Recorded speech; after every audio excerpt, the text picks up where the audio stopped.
Ganito ang daily routine ko. Araw-araw pagkagising pa lang, diretso agad sa tindahan. Wala munang good morning, walis agad. Walis dito, walis doon.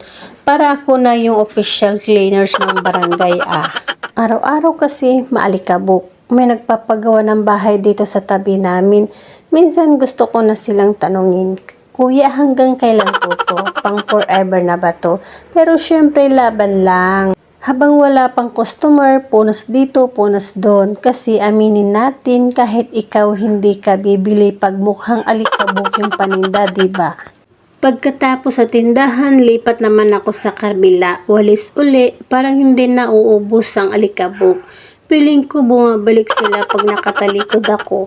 Minsan napapareklamo na rin ako.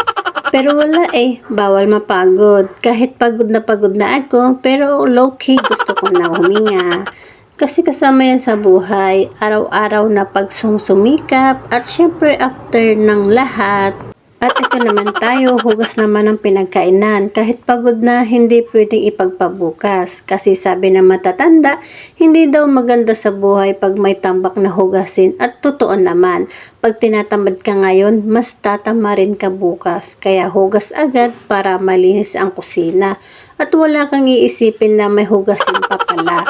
Ganito man kasimple ang araw ko, may kunting reklamo, may kunting pagod, pero tuloy pa rin kasi alam ko bawat walis, bawat punas, bawat hugas, may kapalit din balang araw. Kaya kung napapagod ka rin, okay lang magreklamo, pero huwag titigil kasi darating din ang araw mo.